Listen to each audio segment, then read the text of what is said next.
Hi everyone, welcome to profound IAS DNA. आज हम profound IAS DNA में आपका बहुत बहुत स्वागत करते हैं।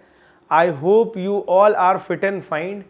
आज के इस एडिटोरियल में और एडिटोरियल एनालिसिस में और डीएनए में हम कुछ इंपॉर्टेंट एस्पेक्ट के बारे में डिस्कस करेंगे। जैसे पहला इशू होगा आज में जो जो मणिपुर का इशू है, जो नागा, कुकी और माइतीज़ के बीच में जो डिस्प्यूट चल रहा है उसके बारे में हम बात करेंगे। इससे पहले भी हम लोगों ने डिस्कस किया है, पर हम थोड़ा सा जो है डिफरेंट पर्सपेक्टिव से बात करेंगे। हालांकि उस एडिटोरियल में बहुत ज़्यादा कुछ नहीं है जो सब्सटेंशियल है, पर मैं क्या करूँगा, जो पहले की कुछ एस्पेक्ट्स जो हमने मणिपुर में कवर किए हैं, मणिपुर वायलेंसेस को लेकर, उसको भी हम लोग डिस्कस करेंगे।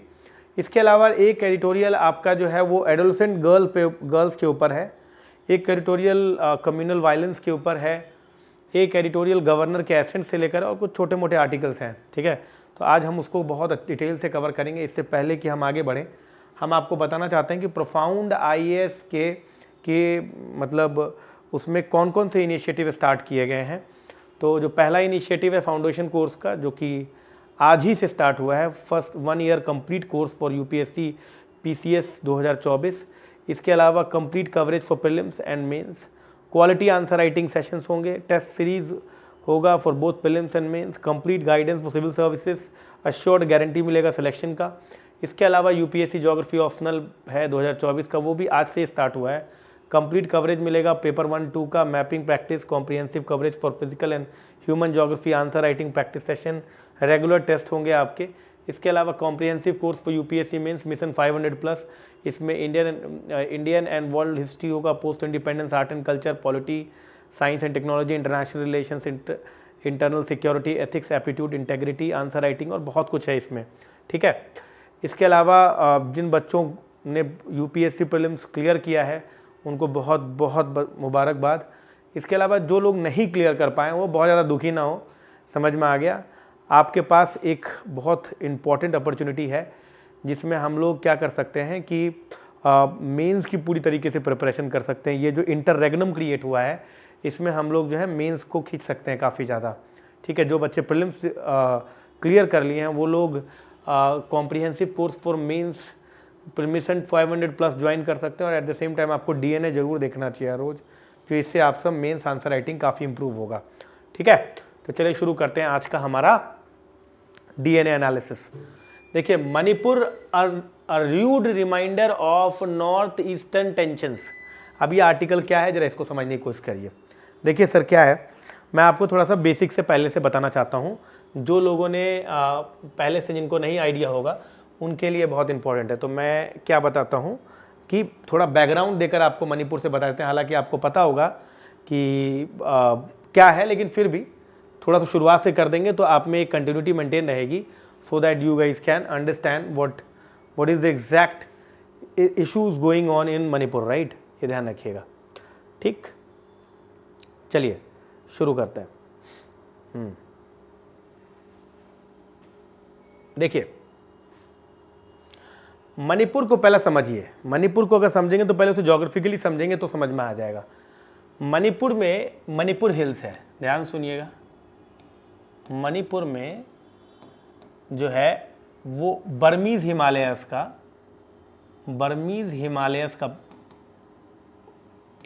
का एक पार्ट है जिसे हम लोग मणिपुर हिल्स कहते हैं, वो है। ठीक, अच्छा, ये जो मणिपुर हिल्स है, ये टोटल जो है, ये मान के आप रखिए कि 90% of the area Manipur hills है, मतलब हिली है। समझ में आ रहा है? अगर आप मणिपुर की बात करें तो 90% ऑफ द एरिया आपको जो मिलेगा वो हिली मिलेगा, और मात्र 10% ऐसा एरिया है जो प्लेन है। समझ में आ गया, प्लेन है ना, ये बात ध्यान रखिएगा। तो ये 10% एरिया, ये चारों तरफ से हिल से घिरा हुआ है, बीच में प्लेन है। ठीक, सॉसर शेप का, एक बॉल शेप का एक प्लेन है यहाँ पर, वादी जिसको आप कहते हैं। अच्छा, इस 10% एरिया में रहते कौन है? माइतीज। इस बात को समझिए, ठीक है। और जो ये 90% एरिया है जो कि हिली एरिया है, इसमें कौन रहते हैं? Tribal people. जरा ध्यान समझने की कोशिश कीजिए। कौन कौन? कुकी, नागा, चिन, ये सब रहते हैं। यानी कि करीब करीब जो मेजॉरिटी ऑफ पॉपुलेशन है, यानी कि 52% पॉपुलेशन जो है पहली बात तो वो 10% एरिया में रह रहे हैं, ठीक, जिन्हें आप वैली पीपल कहते हैं, और करीब करीब 40% एरिया जो है, 40% लोग जो हैं वो 90% एरिया में रह रहे हैं, जिसे आप हिल्स कहते हैं, हिली एरिया कहते हैं। समझ में आ गया आपको, ये ध्यान रखिए। अब देखिए, समझिए इस चीज़ को बहुत बहुत अच्छी तरीके से कि जो मैतीज हैं they are all Hindus, Vaishnavite हैं ये,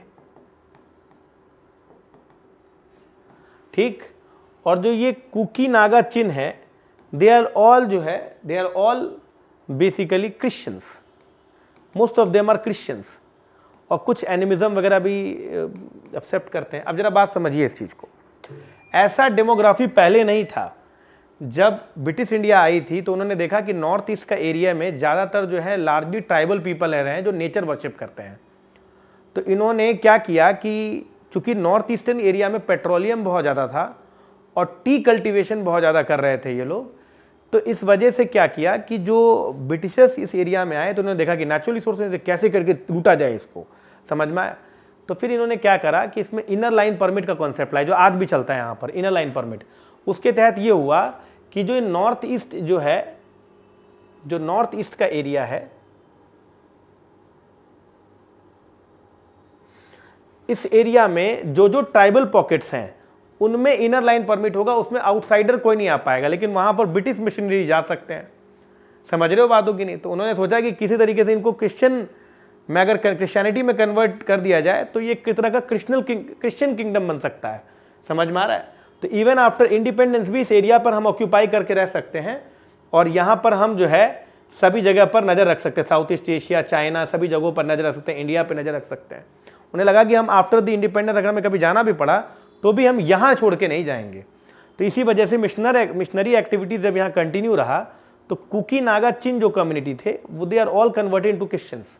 जो पहले नेचर वर्शिप कर रहे थे, part and parcel of Sanatana ही समझ लो आप, लेकिन बाद में क्रिश्चियंस में कन्वर्ट हो गए। लेकिन जो मैतीज हैं they are Hindus and Vaishnavites.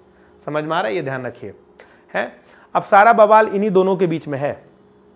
देखिए, मैतीज चाह रहे हैं कि भैया हमें इस 10% एरिया में तुमने लोकेट कर दिया है, जो हम 52% ऑफ मेजोरिटी ऑफ पॉपुलेशन हम कॉन्स्टिट्यूट करते हैं, तो हमने 10% एरिया में जो डाल दिए हो, हमको कुछ हिली एरिया में भी ऑक्यूपाई करो। जो कि कुकी नागा चिन कहते कि नहीं, मैतीज लोग हिली एरिया में नहीं आएंगे, ये हमारा एरिया है और हमें यहां पर एक सेपरेट ऑटोनॉमी दीजिए। समझ रहे हो बात को? एक तो पहला मुद्दा ये है। दूसरा मुद्दा क्या है कि यहां पर एथनिक डिवाइड है, मैतीज जो है हिंदूज हैं और ये क्रिश्चियंस हैं, एक ये भी एक इशू है यहां पर। तो यहां पर एथनिक कल्चरल डिवाइड देखने को मिल रहा है। अच्छा, कुकी चिन जो है और नागाज है, ये मैतीज को समझ रहे हैं कि दे आर आउटसाइडर। मैतीज भी क्या कर रहे हैं, डिफरेंट नक्सल ग्रुप्स, डिफरेंट इंसर्जेंट ग्रुप्स के साथ अपने आप को जोड़े हुए हैं और कई सारे मिस्चीवियस एक्टिविटी भी करते रहते ताकि इस स्टेट में इनका से बना रहे।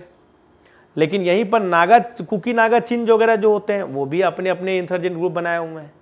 तो यहाँ पर इवन दो मणिपुर में बहुत सारे इंफ्रास्ट्रक्चर डेवलपमेंट हुए हैं, लेकिन इन दो ग्रुप में टेंशन बना हुआ है। This is basically the divide, ethnic divide, ठीक है, which is more of less corroborated from with the geography also.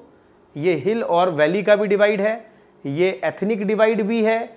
समझ में आ रहा है? ये चीज़ें आप पूरी बात समझिए। अभी जो बवाल मचा है वो इस लेकर बचा है क्योंकि वहाँ के मणिपुर हाईकोर्ट ने मैतीज को एसटी में जोड़ने की बात करी है, जो कि कुकी चिन वगैरह कहते हैं कि नहीं, मैतीज को एसटी में मत जोड़िए। समझ में आ रहा? ये सारी बातें, इस पूरी मुद्दे का यही जड़ है। अब ये एडिटोरियल क्या कह रहा है, इसको जरा समझने की कोशिश कीजिए। देखिए, ये एडिटोरियल कहता है क्या भाई, जो मैंने बताया यही सारी बातें करें। इन्होंने कोई सब्सटेंशियल बात ही नहीं करी है। मेरे को समझ में नहीं आ रहा है कि ऐसा क्यों किया है इन्होंने। ये वही बता रहे हैं कि देखिए ऐसा है, नॉर्थ ईस्ट में एथनिक डिवाइड है और वायलेंसेस इस वजह से होता जा रहा है। ठीक, यहाँ पर पहली बात तो इन्होंने ये कहा।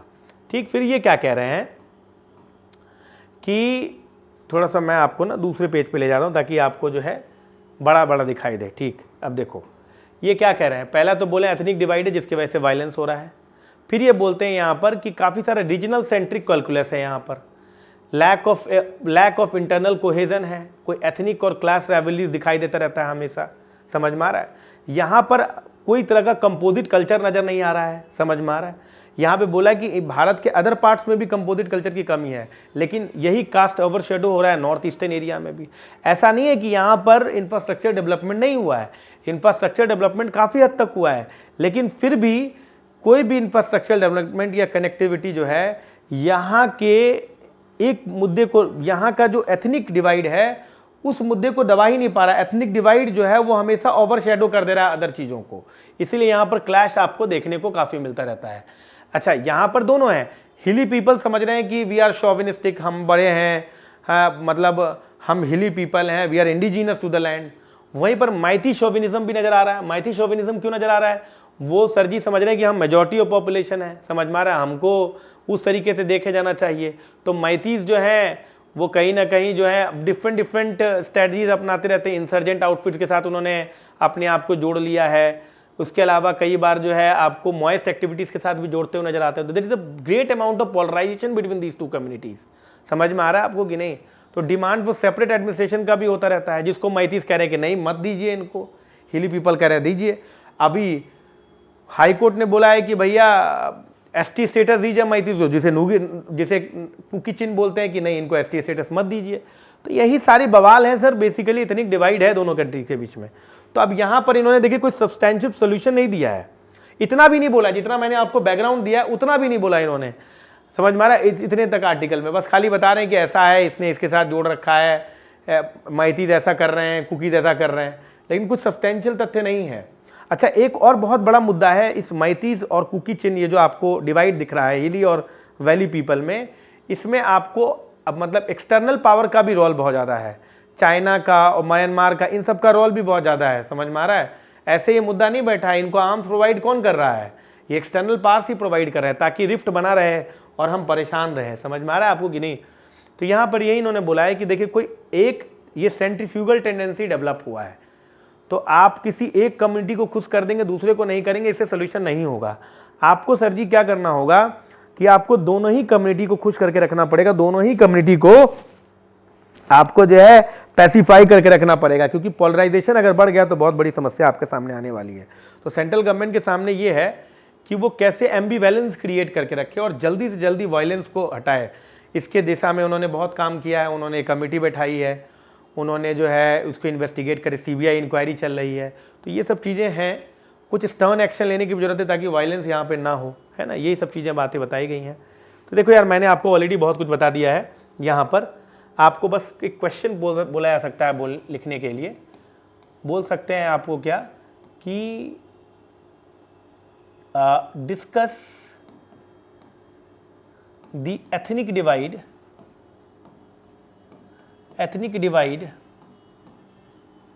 ठीक है, in north eastern India and the challenges posed bye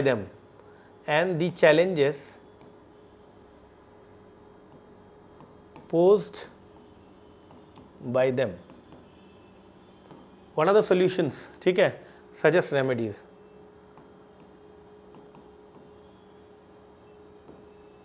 250 words, 15 marks. ठीक, चलो आगे बढ़ो।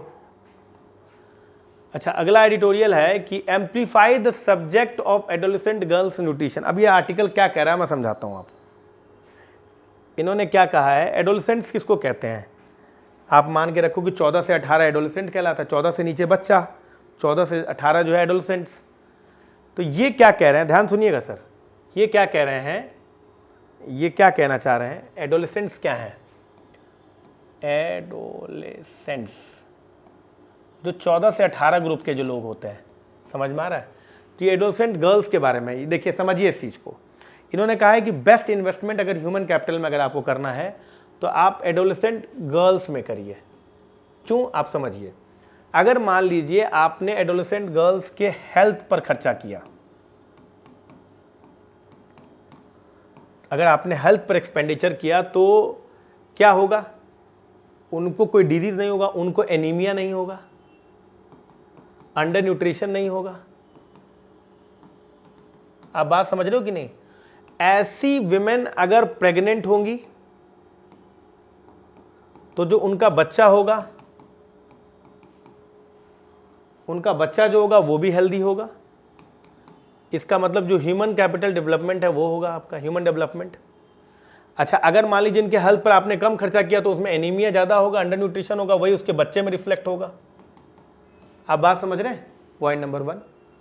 दूसरी बात वो ये बोल रहे हैं कि अगर मान लीजिए विमेन एडोलेसेंट गर्ल्स के हेल्थ पे आपने खर्चा किया तो इसका मतलब ये है कि जो वो बच्चा होगा, सॉरी, जो वो लड़की होगी, वो लड़की जो है वो बेसिकली हेल्दी होगी। उनका जो है जो आपका लेबर पार्टिसिपेशन रेट है, लेबर पार्टिसिपेशन रेट है, रेट बढ़ेगा। इससे क्या होगा? जीडीपी ग्रोथ होगा। इसी प्रकार इन्होंने बोला कि अगर आप इनके एजुकेशन में खर्चा करेंगे तो सिमिलरली आपको वही ग्रोथ देखने को मिलेगा। समझ रहे हो बातों की नहीं?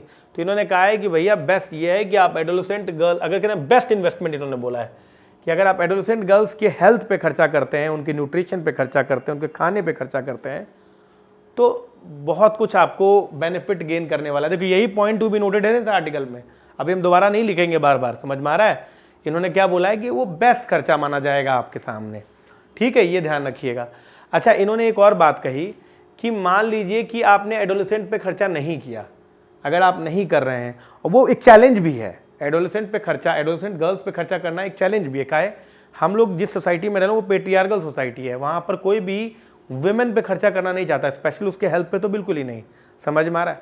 तो उस केस में ये एक तरह का चैलेंज है कि आप इसके हेल्थ पे कैसे मतलब कि हेल्थ पे ज़्यादा ध्यान दे सकते हैं। तो ये स्टेट को कहा है कि आप इन्वेस्ट करिए एडोलेसेंट गर्ल्स के हेल्थ पर। इससे क्या होगा कि जो फ्यूचर जनरेशन है वो भी ठीक रहेगा, हेल्दी जो एडोलेसेंट गर्ल हेल्दी वुमेन बनाएगी, जिसका लेबर फोर्स पार्टिसिपेशन रेट बढ़ेगा, जीडीपी ग्रोथ होगा, और विमेन का भी ग्रोथ होगा अपना। समझ में आ रहा है? विमेन का भी जो है डिसीजन मेकिंग में काफ़ी रोल आएगा। तो वही बताने की कोशिश करें। देख लीजिए क्या लिखा है इस आर्टिकल में। देखिए क्या लिखा है, बोला है कि एडोलेसेंट जो होता है is a pivotal period of cognitive development. उन्होंने कहा कि जो 14 से 18 साल का जो एज होता है लड़कियों में, उससे दिमाग का मानसिक विकास का एज माना जाता है। सबसे ज़्यादा मानसिक विकास वहीं होता है। समझ में आ गया आपको? इसलिए इन्होंने बोला है कि अगर इसमें आपने खर्चा किया तो it is the second window for the opportunity of growth. कहीं ना कहीं आप जो है मतलब कि आप एक तरह का अगर उन लड़कियों पे खर्चा करेंगे, उनके हेल्थ पर खर्चा करेंगे, तो आप कहीं ना कहीं आप एक दूसरे विंडो ऑफ ग्रोथ को खोलेंगे। समझ में आ रहा है? ये ध्यान रखिएगा। इन्होंने ये बोला है। दूसरे उन्होंने बोला है कि इससे लेबर फोर्स पार्टिसिपेशन रेट भी इनका काफ़ी बढ़ना है। समझ में आ रहा है? इससे यंग गर्ल के प्रोस्पेक्ट्स बढ़ेंगे, वो प्रोडक्टिव एक्टिविटीज़ में लगेंगे। ये बात ध्यान रखिएगा। इन्होंने बोला है कि नेशनल फैमिली हेल्थ सर्वे 5 ने बोला है कि 59% ऑफ द एडोलेसेंट गर्ल जो हैं वो एनेमिक हैं। आप सोचिए। और नेशनल फैमिली हेल्थ सर्वे 4 बोल रहा है कि 41.9% ऐसी एडोलेसेंट गर्ल्स हैं जो अंडरवेट हैं। ऐसे कंडीशन में ये कभी प्रेग्नेंट होंगी तो सोचिए उनका क्या होगा, उनके बच्चों का क्या होगा। अच्छा, इतना ही नहीं, उनका अपना वो कैसे प्रोडक्टिव एक्टिविटी में इन्वॉल्व हो पाएंगे जब वो खुद ही हेल्दी नहीं है। समझ में आ रहा है आपको कि नहीं? तो यही बोला है कि environmental condition to culture norms many factors are responsible for it. हम लोग देखते हैं कि जो न्यूट्रिशन अपटेक है एडोलेसेंट गर्ल का वो भी बहुत कम रहता है, क्योंकि आखिरी में खाती हैं वो लोग घर में। पहले मेल मेंबर खाते हैं, फिर वो लोग खाती हैं। समझ में आ रहा है? It is however essence to acknowledge that current health intervention जो है is not specifically focus on the मतलब ये उन्होंने बोला है क्या कि nutritional issues of the adolescent girls. कह रहे हैं हमारे यहाँ जो हेल्थ केयर फैसिलिटी है वो nutritional issues of the adolescent girls पे ध्यान नहीं देते हैं। पुअरली और इनसफिशिएंट डाइट रहता है, जिसकी वजह से उनका कॉग्निटिव डेवलपमेंट नहीं हो पाता है। लोअर एजुकेशनल लिमिट्स होते हैं, जिसकी वजह से सेल्फ सफिशिएंसी क्रिएट नहीं हो पाती है। Higher risk of chronic disease हो जाता है उन लोगों में, तो दिमाग भी नहीं विकास हो पाया, जिसकी वजह से उनका ग्रोथ नहीं हो पाया। और चूंकि बढ़िया डाइट नहीं है, न्यूट्रिशनल डाइट नहीं है, उसके वजह से क्या हुआ कि उनमें जो है कई सारे हेल्थ इश्यूज आ गए, तो फिर वो प्रोडक्टिविटी एक्टिविटीज़ में इन्वॉल्व भी नहीं हो पाती हैं। समझ में आ रहा है? और अलग से वो हेल्थ केयर बर्डन अलग बना देंगे, वो बीमार हो जाएंगे तो हेल्थ केयर बर्डन और आ जाएगा। समझ में आ रहा है कि नहीं? इसके अलावा फाइनेंशियल इंस्टेबिलिटी इंक्रीज कर जाती है। इससे क्या होता है, मान लीजिए देखिए आपने उसको ठीक से खाना नहीं दिया तो जो एडोलेसेंट गर्ल है वो बीमार पड़ जाएंगी। अगर वो बीमार पड़ जाएंगी तो घर पे हेल्थ बर्डन आएगा। हेल्थ बर्डन आएगा तो आपको पता आउट ऑफ पॉकेट एक्सपेंडिचर ज़्यादा होता है, भैया आपके घर में कोई बीमार है तो आप उसको इलाज कराएंगे कि नहीं? इलाज कराने में पैसा लगेगा, पैसा लगेगा तो आप गरीब हो जाएंगे, तो धीरे धीरे आप क्या होंगे? फॉल इन द पॉवर्टी हो जाएंगे।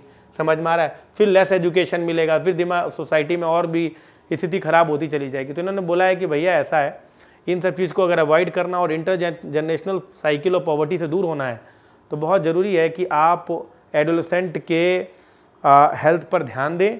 उन्होंने बोला है कि एडोलेसेंट गर्ल्स के लिए बहुत सारी स्कीम्स भी हैं, जैसे कि स्कीम फॉर एडोलेसेंट गर्ल्स, पोषण 2.0, स्वास्थ्य कार्यक्रम जो है ना, राष्ट्रीय किशोर स्वास्थ्य कार्यक्रम, जिसमें डिफरेंट न्यूट्रिशनल एस्पेक्ट पे ध्यान दिया गया है। समझ में आ रहा है?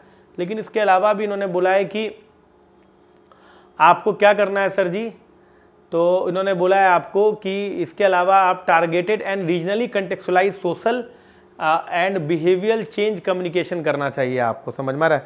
रीजनली कंटेक्चुअलाइज क्यों? रीजनली कंटेक्चुअलाइज इसलिए क्योंकि हर रीजन के अपने अलग अलग डिमांड्स हैं, अपने अलग अलग रिक्वायरमेंट्स है। समझ में आ गया? तो इन्होंने बोला है कि अगर हम लोग रीजनल अप्रोच को ध्यान में देखें तो हम लोग क्या कर सकते हैं, एडोलेसेंट्स के रीजनल अप्रोच के हिसाब से उनकी रिक्वायरमेंट को फुलफिल कर सकते हैं और धीमे धीमे हम लोग जो हैं एक बैलेंस ग्रोथ की तरफ जा सकते हैं। इन्होंने यही बताने की कोशिश किया है। समझ में आ रहा है?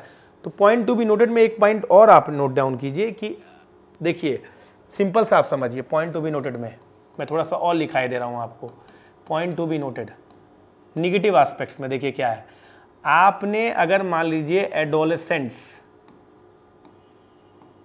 के हेल्थ पर ध्यान नहीं दिया, आपने उनको न्यूट्रिशन प्रोवाइड नहीं कराया, आपने अगर उनको बैलेंस डाइट नहीं दिया, तो दो चीज़ें होंगी सर। एक तो क्या होगा, उनका कॉग्निटिव डेवलपमेंट नहीं होगा।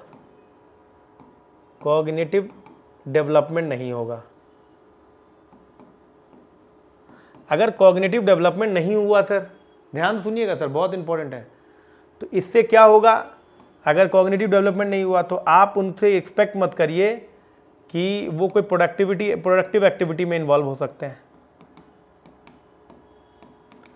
में नहीं आ पाएंगे। ठीक, अच्छा, इससे हेल्थ रिस्क भी हो सकता है। हेल्थ रिस्क अगर होगा तो आपको उसके लिए क्या होगा, इलाज कराना पड़ेगा, ट्रीटमेंट कराना पड़ेगा सर। ट्रीटमेंट कराना पड़ेगा तो हो सकता है आउट ऑफ पॉकेट एक्सपेंडिचर बढ़े। इससे क्या हो सकता है कि आप पॉवर्टी में गिर सकते हैं। तो सर जी बेहतर है कि काहे नहीं उनके हेल्थ पे ध्यान दे जब इतनी प्रॉब्लम हो सकती है। समझे बातों की नहीं? तो इसके लिए पोषण 2 और वगैरह स्कीम्स वगैरह हैं। ठीक है, तो आप कैसे बोल सकते हैं, एक क्वेश्चन पूछ सकता है आपसे कि adolescent girls health is the best way to reduce intergenerational poverty. Critically analyze 250 words. समझ में आया आपको? 15 मार्क्स। क्लियर है सर? क्लियर है ना? सर क्लियर है? इतनी बातें आपको एकदम कायदे समझ में आ गई होगी।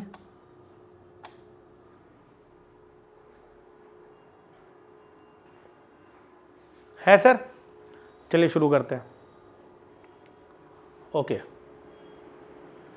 अब आता है tell tell science. Tell tell science का क्या मतलब है सर, जरा समझिए। देखिए अभी क्या हुआ है ना, महाराष्ट्र में कुछ ऐसी घटनाएं घटी हैं सर जो ये दिखाता है सर कि महाराष्ट्र में जो लोग हैं वो पोलराइज्ड हैं। पोलराइज का मतलब क्या हुआ, देखिए अभी कुछ दिन पहले औरंगाबाद का नाम बदल के छत्रपति शिवाजी महाराज के नाम पे जो है रख दिया गया। ठीक है, अब देखिए क्या है, औरंगाबाद का नाम औरंगजेब के नाम पे था, तो ऐसे नाम बदले गए और भी बहुत कुछ किया गया है महाराष्ट्र में, जिसकी वजह से क्या है कि जो हिंदू कम्युनिटी और मुस्लिम कम्युनिटी में कई जगह पर रिफ्ट देखने को मिला है। समझ में आ गया आपको? अब सर देखिए क्या है ना कि 2024 में आपका इलेक्शन होने वाला है, और जब भी आप देखिएगा कि दो कम्युनिटीज़ के बीच में रिफ्ट क्रिएट हो रहा है, तो आप समझ लीजिए इलेक्शन पास में आने वाला है। एकदम बहुत परफेक्ट एग्जांपल बता रहा हूँ मैं। वोटर को पोलराइज कर कर वोट गार्नर करने की नीति बहुत पुरानी है, समझ में आ रहा है, जो कि 21st सेंचुरी जहाँ पर हम लोग आर्टिफिशियल इंटेलिजेंस की बात करते हैं उसमें भी आपको जो है ये देखने को मिलता है। समझ में आ रहा है? अब देखिए यहाँ पे क्या क्या लिखा हुआ है। लिखा हुआ है कि premeditated plan for communal polarisation and to keep the pot boiling. ये चीज़ देखने को मिला है सर कि पोलराइजेशन करिए, समझ में आ रहा है, कम्युनल पोलराइजेशन और बॉइलिंग, ताकि जो इशू है वो हमेशा गर्म रहे, आपका मुद्दा गर्म रहे। Latest eruption of communal violence क्या है? एम्परर औरंगजेब को जो है, समझ में आ रहा है, एम्परर औरंगजेब और किसी पोस्ट के थ्रू, सोशल मीडिया पोस्ट के थ्रू एम्परर औरंगजेब और टीपू सुल्तान को जो है आपको वेलराइज कर दिया, मतलब ग्लोरीफाई कर दिया। अरे एम्परर औरंगजेब ने ये किया, टीपू सुल्तान ने ये किया, फलाना किया, ढिमाका किया। तो कुछ हिंदू सेक्शन के लोग होंगे, उन्हें बुरा लगा होगा, भाई ये क्या कर रहे हो तुम, औरंगजेब तो ऐसा नहीं था, अंग्रेज थोड़ा सा ऑर्थोडॉक्स था। तो इन्होंने फिर उसी पर जो है इस पोस्ट के अगेंस्ट कुछ दूसरे ने पोस्ट किया होगा, दो सेक्शन के लोग बट गए होंगे, आपस में वायलेंस क्रिएट हो गया। सिमिलरली जो है आपको जो है औरंगाबाद का नाम बदल के छत्रपति संभाजी नगर नाम रख दिया गया, तो इससे भी काफ़ी लोग गड़बड़ा गए। समझ में आ रहा है? रामनवमी प्रदर्शन चल रहा था, उसमें कुछ लोग स्पीकर वगैरह बजा रहे होंगे, तो उस पर कुछ मौत से गुजर रहे थे, तो उसमें कुछ थोड़ा सा इशू क्रिएट हो गया। तो पूरे महाराष्ट्र में कहीं ना कहीं कुछ ना कुछ खिटर पुटर चल रहा है, समझे बात हो, कम्युनल वायलेंस पे। तो यही चीज़ आपको थोड़ा समझना पड़ेगा। यही चीज़ें यहाँ पे पूरी लिखी गई कि यहाँ पर ये हुआ, वहाँ पर हुआ। तो आप देखिए 2024, ये 2014 में भी हुआ था, 2017 के इलेक्शंस में भी हुआ था, हमेशा होता रहता है ये। समझ में आ गया? तो आप समझिए कि यहाँ पर क्या है कि जब भी इस टाइप का कम्युनल वायलेंस हो, तो आप देखिए कि आपकी रूलिंग पार्टी क्या है, आपकी ओपोजिशन पार्टी क्या है। तो ये हमेशा एक पॉलिटिक्स का एक तरीका होता है, पॉलिटिकल मतलब वोट गार्नर करने का, वोट बैंक को अपने आप पक्ष में रखने का। एक कम्युनिटी को अपीस करिए, दूसरे कम्युनिटी को नाराज करिए, इससे वोट पोलराइज हो जाएगा और जिसको अपीस किया वो आपको वोट दे देगा। ये चीज़ देखने को मिलता है। तो यही भी आपको समझना है कि polarisation is easy to create but extremely difficult to mitigate. ये बहुत इंपॉर्टेंट स्टेटमेंट आ सकता है आपके ऐसे में कि polarisation is very easy to create but at the same time it is very difficult to mitigate. समझ में आ रहा है? ये राजनीतिक पार्टी को बहुत जल्दी समझना पड़ेगा, अदरवाइज बहुत बड़ी प्रॉब्लम आ सकती है फ्यूचर में। ठीक है, ये चीज़ ध्यान रखिएगा। इसके अलावा है गवर्नर्स कैन नॉट, बोला है क्या कि इनडेफिनेटली होल्ड बैक बिल्स। अब ये क्या मुद्दा है मैं आपको समझाता हूँ। देखिए हमारे पार्लियामेंट में, स्टेट लेजिस्लेचर में बोले, स्टेट लेजिस्लेचर की अगर हम लोग बात करें, लेजिस्लेचर मान लीजिए किसी बिल को पास करती है, किसी बिल को पास करती है, ठीक है, ध्यान सुनिएगा सर। तो उस फिर क्या होता है कि इसे एसेंट के लिए कहाँ जाना होता है? गवर्नर के पास जाना होता है। ठीक है, गवर्नर के पास 2-3 ऑप्शन है। एक ऑप्शन ये है कि गवर्नर उसको एसेंट दे दे तो वो बिल पास मान लिया जाएगा, ठीक, वो होल्ड बैक कर ले, कोई एक्शन ले ही ना। इसका कारण ये है कि गवर्नर कितने टाइम में एक्शन लेगा, ये हमारे कॉन्स्टिट्यूशन में आर्टिकल 200 में कहीं लिखा नहीं हुआ है कि गवर्नर किस तरीके से कितने दिन में एक्शन लेगा। गवर्नर कितने दिन में भी रख सकता है, इसलिए उसके पास पॉकेट वीटो रहता है। तो लेकिन ये लिखा है कि एज सुन एज मिले तो एज सुन एज वो अपना एसेंट दे दे। आर्टिकल में ये बात लिखा है एज सुन एज। अब एज सुन एज में डे तो मेंशन नहीं है, लेकिन इसका मतलब ये नहीं है गवर्नर कितने भी दिन के लिए कोई भी बिल ले ले, समझ में आ रहा है, कोई भी बिल अपने जेब में रख ले, तो होल्ड बैक कर नहीं सकता वो। समझ में आ रहा है? ऐसे तो कॉन्स्टिट्यूशनली पावर है कि कितने भी दिन रख सकता है, लेकिन उसे ऐसा करना नहीं चाहिए। रीज़न क्या है कि गवर्नर जो है वो अपॉइंट किया जाता है सेंटर से, उसका काम है कॉन्स्टिट्यूशन की बातों को रखना, कॉन्स्टिट्यूशन को डिफेंड करना, और स्टेट लेजिस्लेचर जो है उसका काम है बिल को पास करना। अगर गवर्नर बिल को पास नहीं कर रहा, होल्ड बैक कर रहा है, इसका मतलब वो कॉन्स्टिट्यूशन ऑब्लिगेशन के अगेंस्ट जा रहा है, जो कि उसे नहीं जाना चाहिए। समझ में आ रहा है आपको कि नहीं? और तीसरा जो उसके पास डिस्क्रिशन है प्रेसिडेंट का, कि वो प्रेसिडेंट को दे दे, समझ में आ रहा है आपको। चौथा ये कि वो रिकंसिडरेशन के लिए भेज दे, अगर वो नॉन मनी बिल है तो रिकंसिडरेशन के अंदर होता है कि वापस अगर चला गया गवर्नर को तो एसेंट देना पड़ेगा। तो प्रेसिडेंट को भेजने का उसके पास पूरी डिस्क्रिशन है कि वो भेजना चाहे या ना भेजना चाहे। स्पेशली अगर कोई बिल ऐसा है जो हाई कोर्ट के पावर को सब्जुडाइज कर रहा है तो उस केस में उसे प्रेसिडेंट में भेजना ही भेजना है, उसका कंप्लीट डिस्क्रिशन है। लेकिन बाकी तीनों केसेस में ऐसा नहीं कर सकता है वो कि अपने मर्जी से कितने भी दिन के लिए एसेंट रखे, एसेंट मतलब ना दे और अपने जेब में रखे रहे। वो कहीं ना कहीं कॉन्स्टिट्यूशनल जो आपका बैलेंस है उसको बिगाड़ देता है, समझ में आ रहा है। और कभी भी गवर्नर को ये काम नहीं करना चाहिए, समझ में। इसको लेकर इन्होंने एक सुप्रीम कोर्ट के जजमेंट को भी बोला है जिसका नाम है Nabam Rebia versus Bamang Felix by versus deputy speaker. इस केस में इन्होंने बोला कि भाई प्रेसिडेंट के पास, गवर्नर के पास अगर कोई बिल आता है तो प्रेसिडेंट के रिकंसिडरेशन के लिए या एसेंट के लिए भेज सकता है, वो उसका कंप्लीट डिस्क्रिशन है। लेकिन उस बिल पर उसको एक्शन लेना है हर हाल में, या तो वो रिकंसिडरेशन के लिए भेज दे या उसको अपना एसेंट दे दे। अगर वो ऐसा नहीं करता है तो कहीं ना कहीं वो कॉन्स्टिट्यूशनल गवर्नेंस के अगेंस्ट है, कॉन्स्टिट्यूशन के हिसाब से बात बन नहीं रही है, समझ में आ रहा है, ये ध्यान रखिएगा। Kukis to boycott peace panel over CM's presence, समझ में आ रहा है। अब ये क्या मामला है, इसने बोला है कि कुकीज़, देखिए एक्चुअली क्या हुआ, कुकी नागा के बीच में, कुकी नागा और मैतीस के बीच में आपको डिस्प्यूट चल रहा है, कुकी नागा एक तरफ मैतीस एक तरफ। तो भी गवर्नमेंट ऑफ इंडिया, हमारी जो होम मिनिस्टर है, उन्होंने एक पैनल बिठाया कि भैया ऐसा है, कैसे क्या हुआ है, क्या मुद्दा, उसको इन्वेस्टिगेट की भी किया जाए और शांति कैसे बने वो भी देखा गया। तो एक पैनल बनाया गया, पीस कमीशन कमेटी करके बनाया गया। उसमें वहाँ पर मणिपुर के chief minister N Biren Singh भी हैं। तो अब उनका प्रेजेंस क्यों है उसको लेकर कुकीज़ ने कहा है कि हम बाइकआउट करते हैं, पैनल नहीं मानेंगे। तो अब ये थोड़ा सा देख रहे हो सर, ये मतलब ऐसा बिल्कुल एडमेंट एटीट्यूड है यहाँ पर, तो ऐसे में पीस नहीं हो पाएगा, समझ में आ रहा है। तो ये थोड़ा समझना चाहिए इन लोगों को भी, ठीक है। अच्छा, साइक्लोन बिपरजॉय जो है वो बेसिकली कच्छ पे आने वाला है। बिपरजॉय आजकल कुछ कमिंग ईयर्स में ऐसा देखने को मिला है कि जो प्रोटेस्ट है, सॉरी जो आपका जो साइक्लोन है वो वेस्टर्न कोस्ट पे देखने को मिल रहा है, समझ में आ रहा है, जो कि एक बहुत ज़्यादा रेगुलर फिनोमेना नहीं है, ग्लोबल वार्मिंग और क्लाइमेट चेंज की वजह से भी काफ़ी ज़्यादा चल रहा है। तो बिपरजॉय करके जो है ये आपको देखने को मिल सकता है। आप मुझे बताना कमेंट सेक्शन में कि बिपरजॉय जो साइक्लोन है ये नाम किस कंट्री ने दिया और साइक्लोन का नोमेनक्लेचर कैसे होता है, नाम कैसे देते हैं हम, ठीक है। सो आज के लिए इतना काफ़ी है, ठीक। आप लोगों को अगर ये एडिटोरियल बहुत अच्छा लगा तो प्लीज़ लाइक करिएगा सर, समझ में आ गया आपको। इसके अलावा मैंने जितने भी एडिटोरियल हैं सर, बहुत मतलब मैं बैकग्राउंड के साथ डिस्कस करता हूँ, चाहे मैं किसी भी टॉपिक को दोबारा क्यों ना डिस्कस कर रहा हूँ, पर मैं शुरुआत से डिस्कस करता हूँ ताकि अगर कोई पहली बार भी देख रहा हो तो उसे बहुत अच्छी तरह समझ में आ जाए, समझ में आ रहा है। ये एडिटोरियल बहुत डिटेल्ड होता है और आप लोगों को भी ये मालूम है, तो अपने फ्रेंड्स के साथ इसे ज़रूर शेयर करें। अगर वीडियो पसंद आए तो उसे लाइक करें, सब्सक्राइब जरूर करें सर जी, समझ में आ रहा है। और अगर आप यूपीएससी की प्रिपरेशन कर रहे हैं तो हमारा प्रोफाउंड आईएएस का ऐप जरूर डाउनलोड करें। प्रोफाउंड आईएएस का मेरा टेलीग्राम चैनल है, उसे भी जरूर ज्वाइन करें, उससे आप मुझसे जुड़ सकते हैं। Thank you all of you, bye bye.